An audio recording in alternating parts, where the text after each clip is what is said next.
All right, we're going to get into Jesse's Girls from 1975. This is a revenge exploitation, and to me, it's a missed opportunity. Also, you can kind of count this as a Clint Eastwood wannabe movie with, however, it's a woman as the lead character. So let's get into this. Like I said, it's a 1975 Western directed by Adamson and starring Sondra Currie. And if you're here if you hear a title like Jessi Girls, you might think or know exactly what kind of movie you're getting into. A woman suffers a horrible tragedy. She recruits three dangerous women. They form a team, they bond, and eventually these four women ride into town to kick everybody's ass. Well, that's not really the movie that this is. In some ways, that's one of the more interesting things about it. Sondra Currie plays Jessica Hartwell, a Mormon traveling west with her husband, trying to get out there to Utah. Seth, they're trying to make their way to Utah, like I said. And this opening is uncomfortable. The gang ties up Seth, sexually assaults Jessica, and eventually murders her husband. They shoot Jessica, leave her for dead, but she survives. And one thing I think Jesse's Girls actually does pretty well is showing the immediate effect that the trauma would have on a woman that suffered the way she does. Jessica wanders alone through the wilderness until eventually she discovers a cabin occupied by an older, rougher-looking man. He's actually trying to help her, but Jessica doesn't know that. She's being brutalized by a group of men, and now she's alone in the middle of nowhere with another strange man.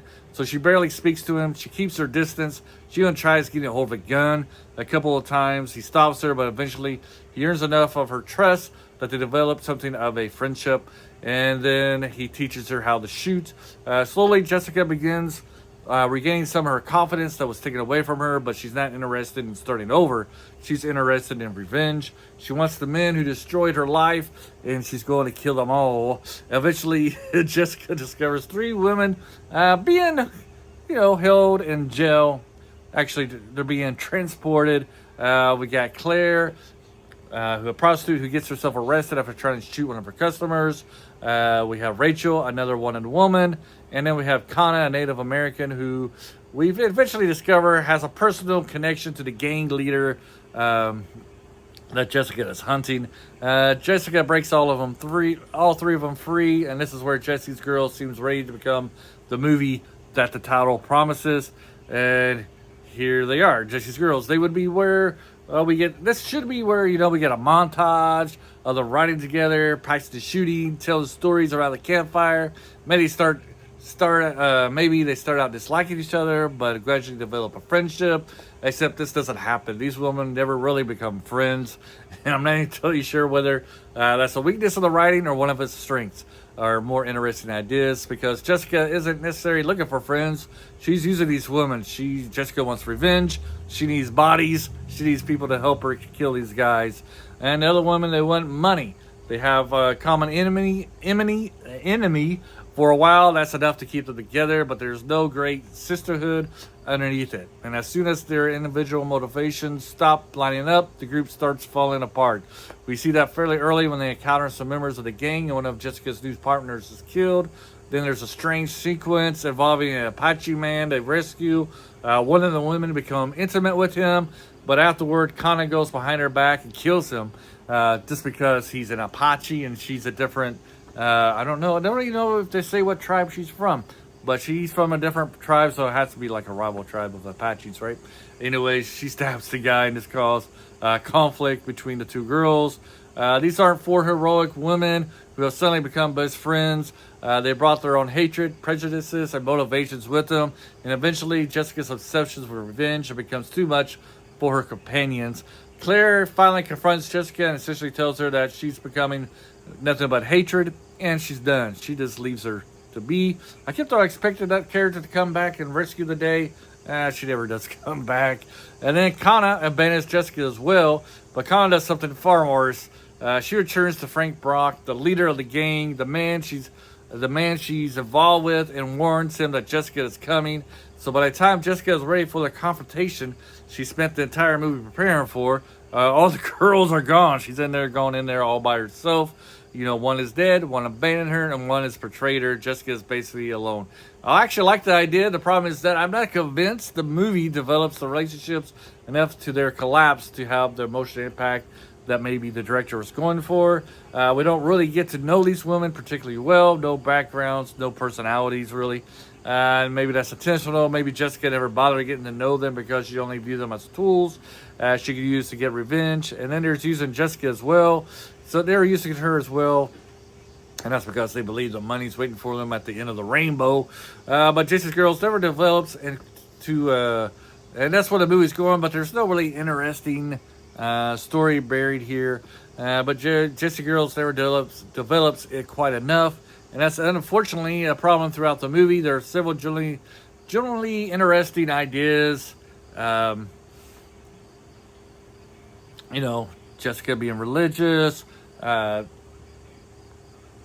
She gets abused, husband gets killed, and then she's going for revenge.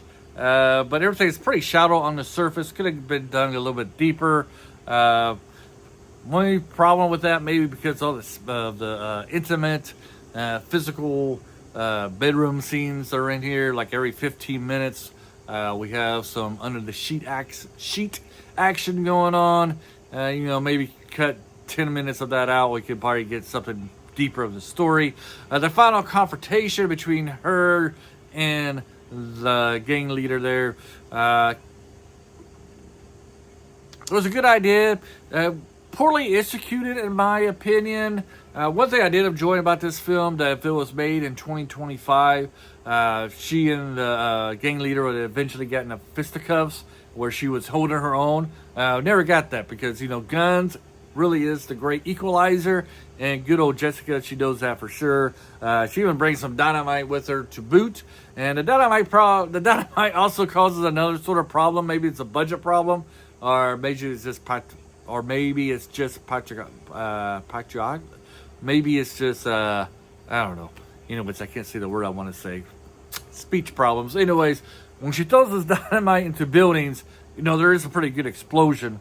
But when she throws it into the streets, it's more like a firecracker going off. It's a very small explosion. But the actor getting blown up has to act like it's something major. So it's kind of like a weird comedy a little bit. That's supposed to be. But you do got her hiding behind buildings and such. I just wish the gunfight at the end was a little better. And then, you get their sheriff. He comes back.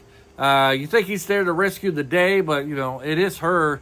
It is her who does the final kill of the game boss. The sheriff coming back, really, the thing he really does is shoot a guy who would have shot her in the back. But Jessica, she does do the heroic things.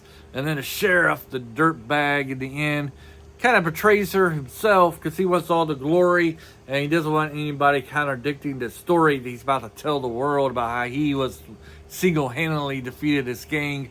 And so he's about to portray Jessica to get a little bit of a showdown, high noon type of thing. She has the shotgun and he has a pistol, which was a weird duel. So what do they call it, man? I don't know. Anyways, it's off of my head right now. But, he draws, and she bends down, and she draws her shotgun, and blows him away. And while he's like this, bullet holes on his chest, you get the good old title, The End, and that's it. That's the movie. What happens to Jessica afterwards? Who knows? Who cares? She got a revenge, and that's all that's important. The end. Overall, this is a bad Western. The acting is very bad, wooden. At least the star of the movie, she does a good job. She portrays it very well. She carries it good. So she's not bad on screen. It's just everybody else in the movie is pretty wooden, kind of like this review. And then the villain, he does good too as well. And you'll notice him in other movies once you see his face or see his name. Anyways, that's what I gotta say about Jesse's Girls. Have you ever seen this? Probably mostly unknown Western. Like I said, it's like a Clint Eastwood, Sergio Leone wannabe movie. Anyways, have a great day. Until next time, hopefully next time. Have a great day. Bye.